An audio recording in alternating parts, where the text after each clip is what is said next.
Hi everyone, I'm Claire Liu and I'm the CEO of Know Your Team, software that helps leaders avoid becoming a bad boss. And I am completely thrilled to have someone on the Heartbeat today who I've known for a while, I've really admired for a while, and it's a real honor to welcome Matt Westgate on the show. So Matt is the CEO and co-founder of Lullabot. They are a completely remote company that has been doing amazing Drupal design, development, and strategy for the past, I want to say more than 10 years. And they're an extremely established firm that has clients everyone from Martha Stewart to Georgia.gov to MSNBC to IBM.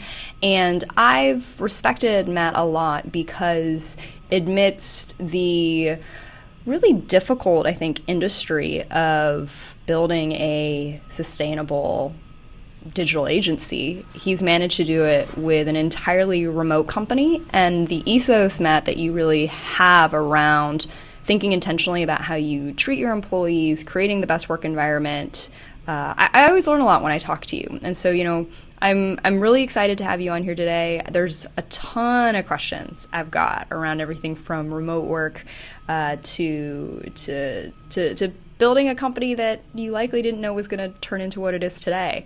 But before we even get into all of that, I do want to start with this one question that I ask every single person who I have on the podcast. So, you ready? Let's do it.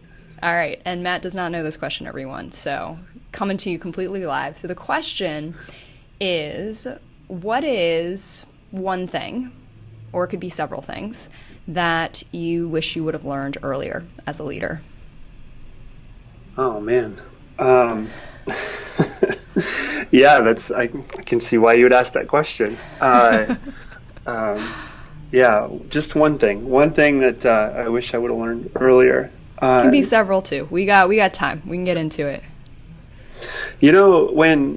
When you start a company, you may not necessarily intend to start a company. Sometimes it just happens through the opportunities. My story is I was participating in the Drupal community. There were maybe 30 developers, not the 3,000 or 30,000 developers that there are today. Right. And I was just doing what I love to do, which was to write code with a really cool group of people. And the phone kept ringing. People wanted to do paid work and stuff. And so, I sort of begrudgingly started a company. And I did that because I wanted to hire my friends and build software together. And when I first started out, there's that transition of I'm doing the thing that I love right now, but then the business needs a voice, the business needs structure. And so there's that reluctance of okay, now I got to go kind of be the company. And when I became the company, I felt like my job was to protect people. And I feel like in hindsight, I may have done that to a fault. And what I mean by that is someone came in, you're a developer now. Now my job as the company is to take care of everything else for you. And I went through this transition of realizing that in taking care of everything for everyone, I may have limited their ability to do their best work, because it's kind of like working without context, right? If you don't know what the business needs, if you don't know if the business is healthy or not healthy, if you're trying to shield all of your employees from all of that, all they can do is just that small part of their job, which is good in sort of like a good little soldier kind of way, but bad in sort of knowledge work and allowing people to do their best and allowing them to make decisions by knowing how does the company make money? What is defined as success? What are the company's KPIs? I sort of had to, I wanted to shield them from all of that. Yeah. And I could go on and on, but there was a point where that wasn't working anymore, and our company was in jeopardy, and we made a huge pivot at that point. Wow. Yeah. I'm over here nodding my head because that instinct is so real. It's so real. I don't know if it's the sort of founder psychology. I don't know if it's fueled by a fear of what will happen if people have this information. I don't know if it's fueled, I'm speaking for myself here, ego and thinking only I can handle this information. It's such a pervasive, tangible thing that exists. I'm so curious to hear, Matt, about this time that you described where you kind of had the wake-up call. What happened? Take us back there. What was going on? So, what came up for me when you were talking was the idea of feeling like a fraud, or the realization that, like, wow, if they really knew what was going on, they would see that the business is more fragile than what it is, right? Yeah. Because, you have to, when you're starting off, sometimes you have to talk about lines of credit and, like, building up the reserve and all of that sort of stuff. And you're like, I want to shield the company from that, or I want to shield the employees from that. And yet, like, they're also the ones that are out there on the front lines doing all the work that could help make or break things for the entire organization. Yes. And so for us, we reached a point where we were running into some cash flow issues, and we had to ask the team to take a pay cut. This was early on.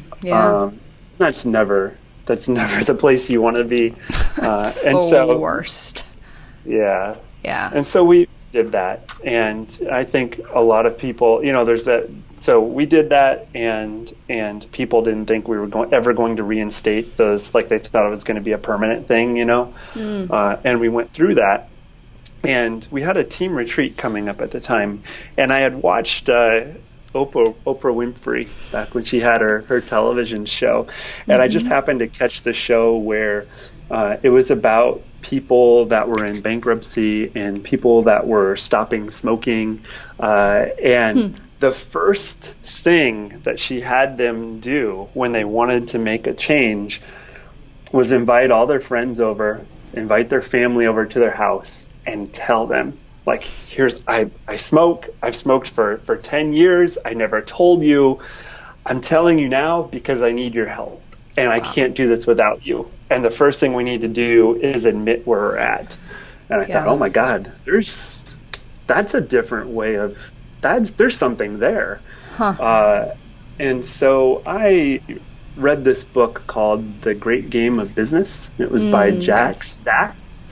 And that guy, his story is really interesting if you've never read it, but he's sort of one of the pioneers of the open books management philosophy, where you share your income statement, profit and loss statement, balance sheet. You share that with your team because we're all in it together. And the more they know, the better they can do their job. So I thought, all right, let's do this at the retreat. I had my CTO had an accounting background. She was an accountant, and so she led an accounting 101 class at the retreat. We did things where we took a stack of pennies of 100 pennies, and each penny was a percent, and we played a guessing game of, like, where do you think the costs go in the company? Put 20 pennies over here for admin and general expenses. Put however pennies you think for salary and stuff. And what it did is it started a dialogue, and everybody thinks, or I think employees generally think that companies make more money than they do. Right. That for every dollar the company takes in, that 80 cents of it goes to the profits of the company. And so some of it is just an education of where things are. But what it did is it opened up a really brutal conversation for us, which was, I don't want to keep living this way of running a company paycheck to paycheck. I don't like this idea of uneven cash flows and, doing a line of credit with the bank, and then the bank owns the business. Like, I want to live differently. Here's one way that we could, I don't know everything to do, but I've got some ideas, and I need your help. And I need everybody's voices and brains in this, because this is better for all of us. Yes. Nobody left. Like, that was the biggest fear, right? It's like, I'm putting it all out there, I don't even know if they'll just get up and leave or what. Yes. but they didn't. And we set a goal. I like to say intentions over goals, but we set an intention of building up a cash reserve, 10% of our revenue for a year in the bank. And we did it. And it took a year, but we did it together. And that opened this whole new world for me of like, wow, these, like, it's okay to, I don't know the diplomatic way to say it other than like, it's okay to treat people like adults, like give them everything that they need to do a kick-ass job. Yeah. But there's a lot of fear. There's a lot of threat. What if somebody can do a job better than me? Or what if somebody sees a mistake on the profit and loss statement, or like, there's just all of that stuff to go through. And yet in a distributed company, sure, you can't micromanage. Sure. I can't drive to everybody's house and see how to do. Yeah, there's so much I want to ask you about here, Matt, and so much I want to unpack. The first is just the sort of thrust behind your approach in this to begin with, right? Your inspiration from good old Oprah.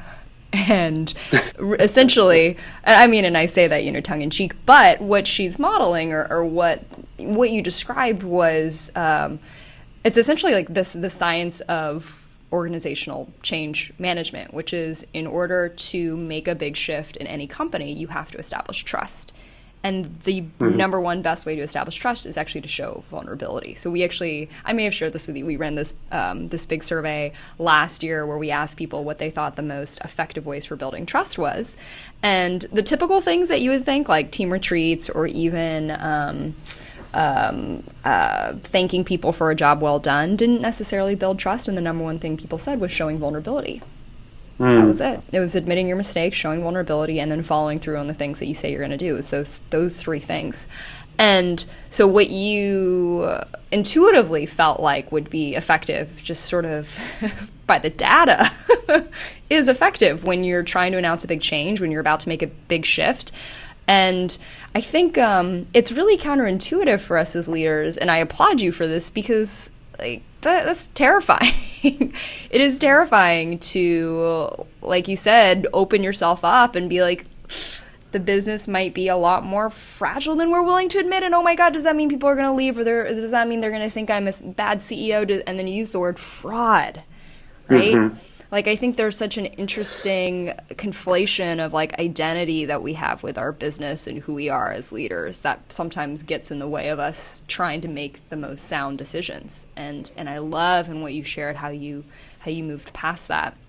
One of the things I wanted to ask you, literally there's like 10 things that I could just like dive into here of what you shared.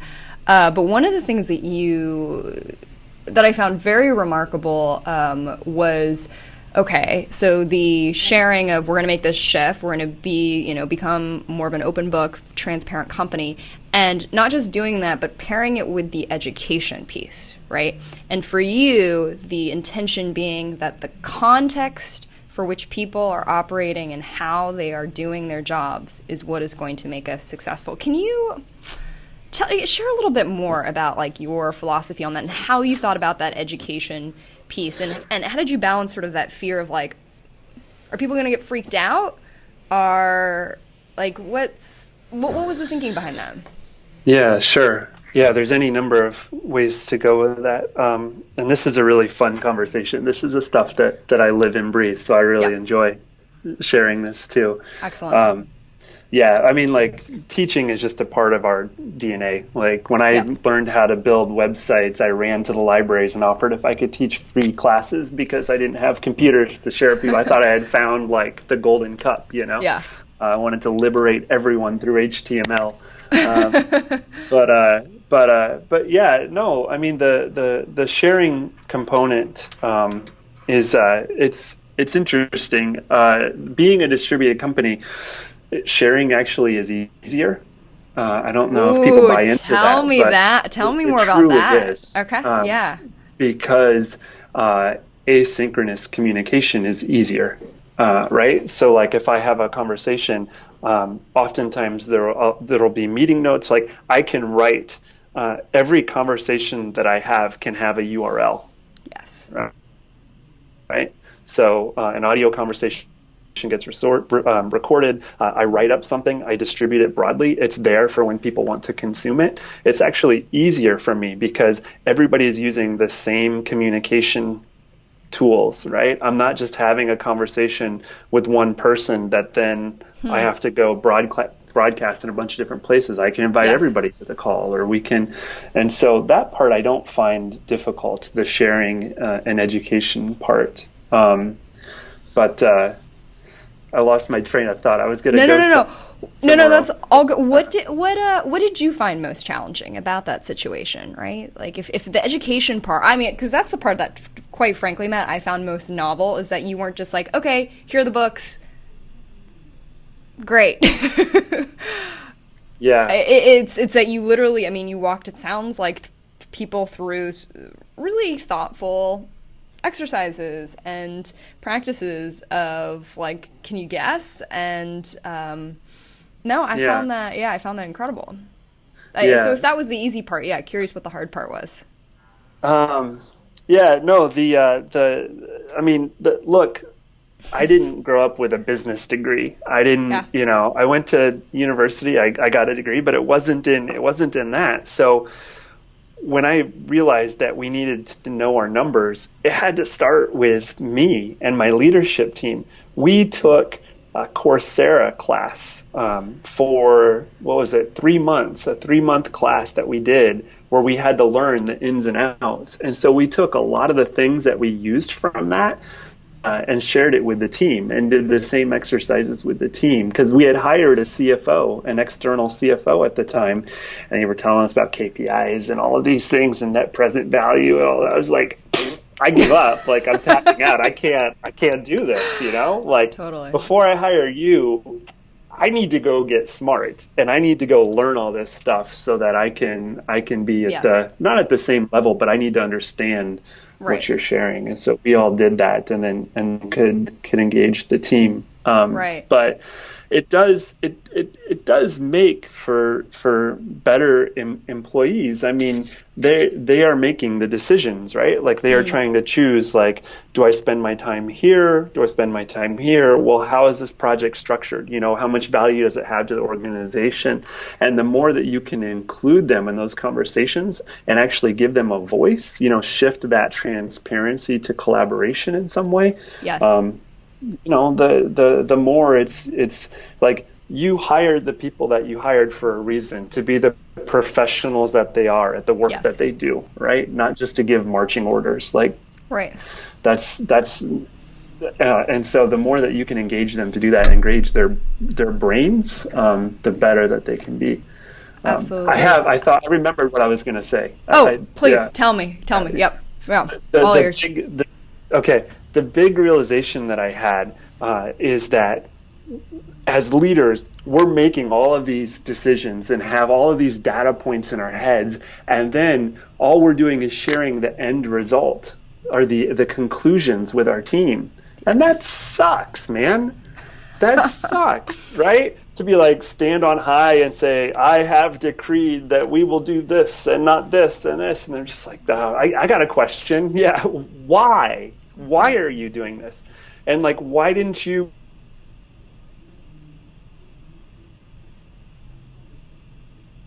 bring us into the conversation problems? I also had this thing of, like, I want to value my job not just on how profitable the company is, or not just on how well the employees are doing or the clients we have. I really want to try and do this thing. I want to see if I can align the goals of the company with that of the team. In other words, what if we all were going in the same direction? Yes. Why does it have to be this curtain here where the company has all these things going on and the team, doesn't? Like, what if we all going the same place in the same way for all the things? God, that just seems clean and a lot less stress on my head and needing to keep everything separate and answer to different voices and all of that. I'm smiling over here, Matt, because what you have described is what sort of the seminal management scholars of our time have proven out to be true. in terms of effective and high performing teams, right? Like if you even look at there's this wonderful scholar, his name's Edward Dici, and he's spent 20 plus years studying human motivation, and he talks about how the way for people to actually do their best work is not for it to be an extrinsic motivation, so someone telling them to do, or a fear, or a threat, or a reward, but is for them to be intrinsically motivated. And the only way to do that is to really align with what it is that they want. And it's the big challenge that so many companies and organizations have. So I love that, like, you have this, I mean, you've spent over a decade doing this, like trying to figure out how do you line that team up? How do you get to that place? And that intrinsic motivation, that's cool. Yeah, I hadn't heard of that, but that's awesome.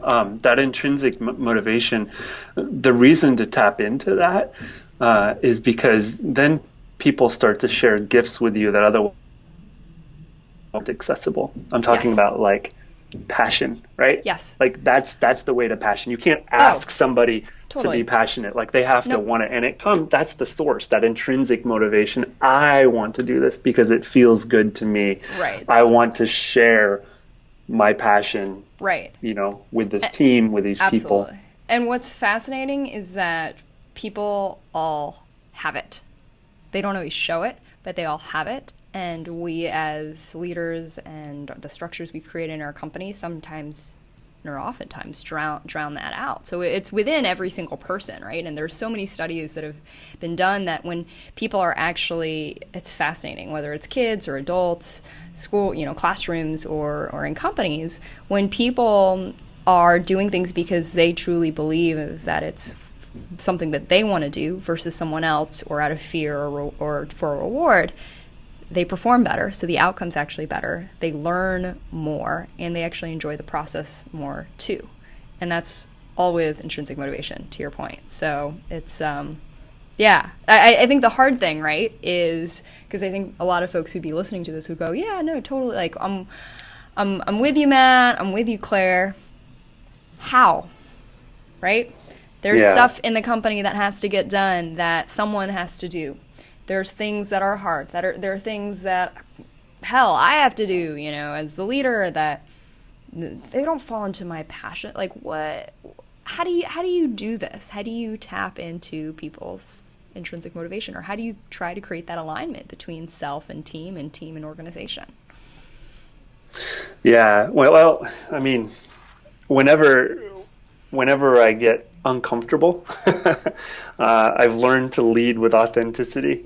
Yeah. Right. Like, just kind of like, I mean, and it's hard. It's like, well, be vulnerable. It's real easy, but like, if you're vulnerable, in my experience, if you're vulnerable, by sharing your vulnerability, by being authentic about it, you sort of take the vulnerability away, right? Like there's a moment where you become human. And you trade that vulnerability for hopefully earning trust, right?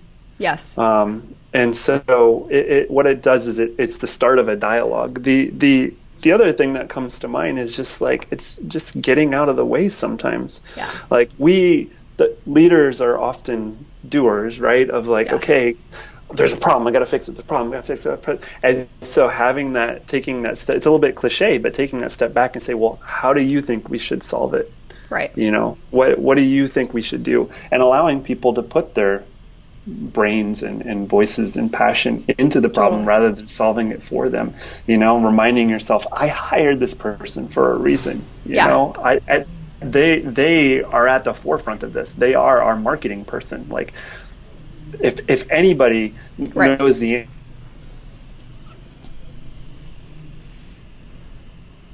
and the need. Absolutely. Yeah, no, you were saying, if anyone knows the answer, they're going to be the ones who know it. It is so it's so sort of reinforcing to so many other conversations that I've had with other executives and CEOs. So you might know Wade Foster, who runs Zapier, and we've had him, and we've had Michael Lopp, who's the VP of engineering over at Slack on the show too. And they both have talked about something really similarly about, one, the best managers don't solve problems themselves. They let their team solve the problems that they hired them to do. And then Michael Lopp has talked a lot about how the best leaders aren't busy. And it's about, to your point, holding space, creating space for people to figure things out on their own. Someone can't be intrinsically motivated to figure something out if you don't give them the space to do that, right? And so I so appreciate that reinforcement. And to your point, it also requires authenticity and some vulnerability to give that up and say, all right, I'm going to back off. I don't have all the answers. It's, I'm not the decision maker here. I'm wondering, Matt, you talked a lot about vulnerability, about building trust.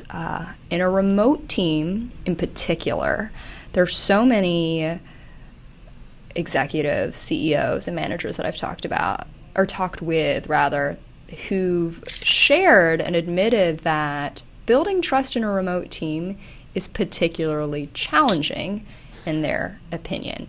You're not face-to-face. You maybe have folks coming in from, a lot of different countries, different even geographies within the United States. Like, that always adds to a feeling even of distance in a company. I'm curious what your experience with building trust within a remote company has been throughout the years, how it's changed, how you think about it at Lullabot, and what you feel like you've done really well on this, and maybe some of the mistakes you've made along the way too.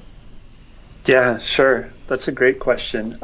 Maybe a place to sort of start is by an admission that you have physical companies that have their ways of doing things in person, all hands on deck meetings and stuff like that.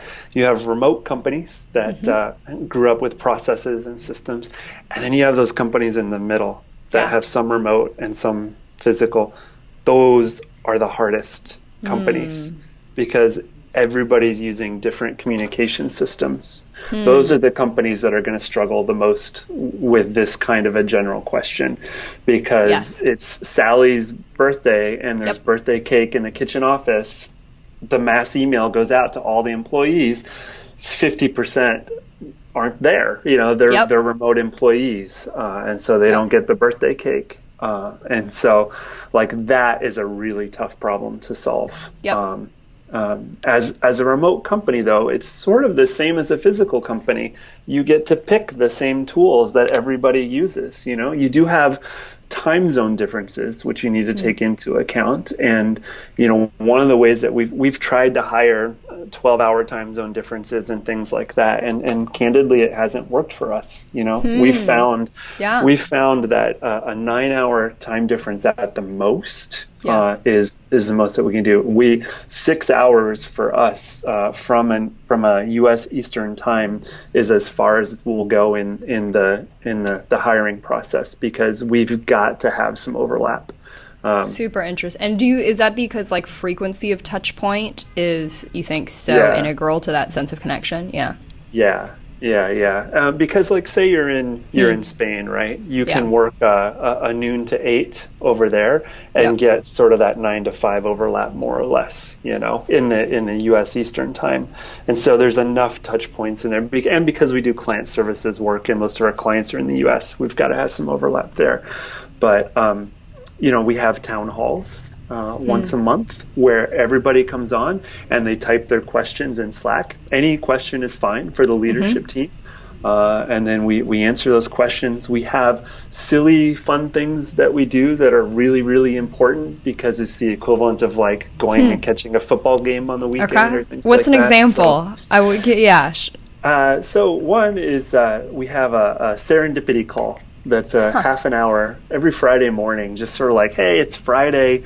We've got this long document that the whole team has contributed to about silly questions, first book that you read, first type of car, one thing that you're scared of that nobody knows, or, awkward haircut photo, whatever it is. And we have a script that puts people into groups, random groups of 5, and they just talk for half an hour, and the question is sort of like an icebreaker question, right? But otherwise it's, hey, how was your week? What are you planning to do this weekend? And it's really important. It's just Yeah. sort of like, I never get to talk to this person. I get to hear them. Absolutely. It's not about work, that kind of thing. And so we do a team call too every Monday morning. The whole company, almost 60 of us, jump on the phone, and we have a little script that keeps track of who's talked and who hasn't talked. And so each person gets 2 minutes, and then the leadership team gives an update at the end. But just bringing those people together, the Slack channels you have are important too. Sure. A mental health Slack channel, a dog Slack channel, a cat Slack channel, all of that kind of stuff too is really important. Have fun. You got to remember to have fun. And with a distributed company, you need to be more intentional about it. Yes, absolutely. That is definitely the consistent feedback. I mean, and even for us as, a remote company ourselves, that we think a lot. I mean, even for being so small, right? But we have to think intentionally. Like, I always think, if we were co-located, I would have sort of defaulted to being a lot less intentional about social interaction and about connection. But being remote, it's like, we really have to sort of systematize it and really think about it a lot more thoroughly, even being so small. One thing caught my attention in what you said. You talked about a mental health Slack channel. And I was reading the blog, the Lullabot blog, the other day, and you wrote a post about how you're doing, it sounded like a mental health initiative, and it was something that you talked about during the last retreat. I would love to hear more about, where this came from and why this is of any importance to you as a CEO and as a leader.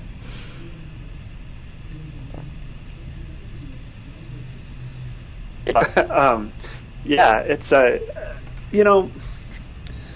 there's the light and there's the shadows about being a remote company. Everybody likes to talk about, there's that whole, sort of influencer, look, I'm in a Mongolian gear and digital nomad. That stuff. And yes, you can do those things, but that comes with its own fear and anxieties as well, of not knowing where you're going to work the next day. And it's so the shadows of remote work is isolation, depression. Somebody may be going through something really difficult, and you don't even know, because you're just getting this text every now and then from them, Yes. And so, our jobs is not to pretend that everything's okay all the time. It's to sort of be a little bit, anxious about what are the places that could sort of seep into our organization that could hurt us. Yes. And I was just really feeling that one day. And so I wrote up this thing on my internal company blog, and I just said, hey, we've been fortunate that we haven't had to deal with this, but I fear that this is an area that we need to improve on. And there's this one guy in particular, JD Flynn, who's an awesome human being. And I saw him give a talk about mental health and open source software and all that. And I was just totally moved by what he said. And so I said, well, what do you do in this? With anything else, you start talking about it and you just start putting it out. And so I put a message out to my team, and I said, does anybody about this with me, and figure out what we could do, what's lacking, how we could improve. And so we just started a dialogue, and we sent a survey out to the team and said, where are we dropping the ball on this? Wow. People got back I've tried to hire a therapist, but I can't figure out our insurance. Your insurance costs are too expensive.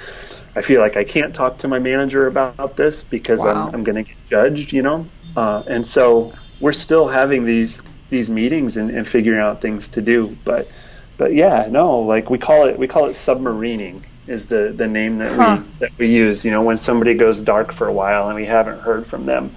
And so we want to make sure that our managers are empowered to know what to do and how to reach out and how to give support, and all of those things. But you gotta stay present in a distributed company, and have ways to on how to do that.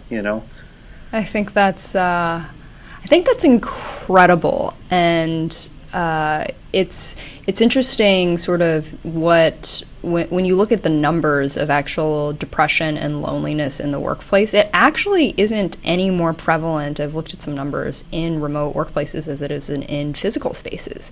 I mean, we are now 1 in 5, right? 1 in 5, 1 in 4. Yep, adults. exactly. It's like it's like oddly similar. I think that sort of the assumption would be like, oh, definitely if you're in a remote company, you know, the tendency maybe to experience that might be higher. But what I find fascinating is, you know, we live in this new work environment where you may be a co-located company, but you're just talking to all your teammates in Slack all day, and maybe they never see your face, right? There's something about the sensitivity that we have to have as leaders to this, because it is, I mean, how many studies are there about just how loneliness and lack of social interaction affect just lifespan, right? Like, forget about like work performance, but like mental health, like lifespan, right? And so the approach that you're taking to this, I think, is so refreshing. I mean, and so in line with your whole philosophy for how you think about pretty much everything as a leader, right? Of being open, talking about it, and having the conversation. I also find so remarkable that you've created this environment where you actually have team members admitting to you that they don't feel comfortable talking to their manager about it, and are willing to be so open. Like, I think some leaders who might be listening to this, their fear is radio silence. Yeah. Can we lean into that for a moment? Let's lean into it. Okay. All right. The closing thought on the mental health thing is, I've also found that people that work by themselves at home are people that you need to empower them to be proactive about the energy that they need to recharge. I had one person, for instance, she never bought coffee, because her way of like staying sort of like vibrant was leaving her house, having a reason to leave her house to go get coffee. Right. Yeah. That was her way of making sure that she got out at least once a day, interacted with her friends at the cafe or whatever, and did that. So oftentimes people that live with other people or have families and stuff, they've got enough social interaction, generally speaking. But that's just been my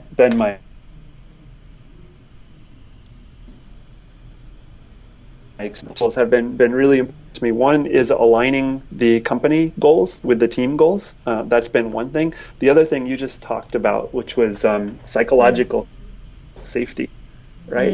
Which is kind of a wild concept. There was a woman, I don't remember her name right now, but she really advocated for this. She gave Amy a TED Edmonston. talk. I think it's Amy Edmonston. Thank you. Yeah. And she said, you will not be punished or humiliated for speaking up with questions, thoughts, or concerns. I was like, oh man, that's wow. Like on the surface, it sounds so easy. So I started to put it into practice. It's hard. It's so hard. I want to take everything personally. You know, like I want to be offended by everything that comes up, and to say, you know what, Claire, I'm going to make a safe space for you. Tell me, how do you really feel about things? Right. And my obligation to you is to keep that space safe. It's not easy to do. It's so challenging, especially it's so funny because like we, as you know, Matt, like we run workshops on this stuff. Like it's like I do this stuff for a living, and even in my day-to-day practice as a CEO, I find the line of setting a tone of psychological safety, and yet at the same time wanting to maintain a standard of here's how things in the company should run, here's kind of what I want an opinion of myself and of the team to be. Like, that's they're not always like in conflict within each other, but sometimes it's hard to have them in concert with one another. Like, it's hard for them to coexist. And so it's, to your point, it's such a hard thing to do in practice. Yeah. And yet it starts with us. I mean, if we're not modeling the behavior, nobody else is going to. And in those critical moments, everybody is looking to us to see how we respond. Exactly. But it's also been great. So you ask, how do you get people to surface things about mental health and how the company is really doing? Right. You got to make it a safe space. Got to make it a safe space. It's a process. It's a journey to get there.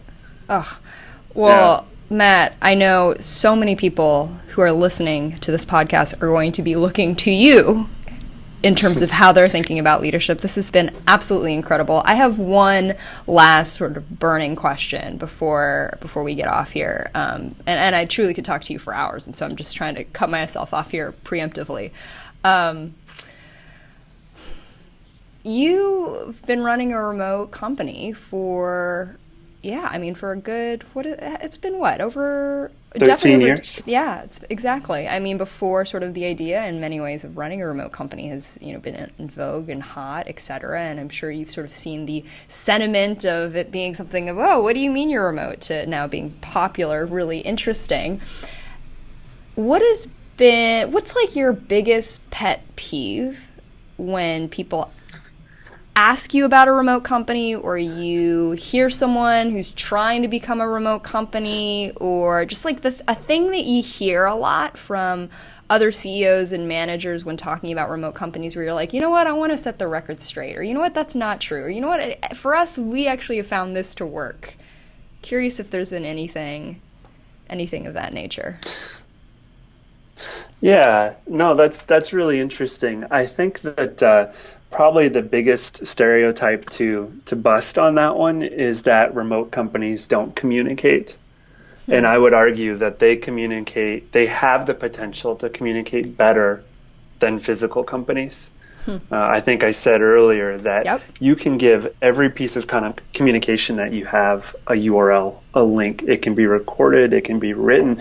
Oftentimes, remote companies, to be their best, I'm going to go on record to say, rely on written communication.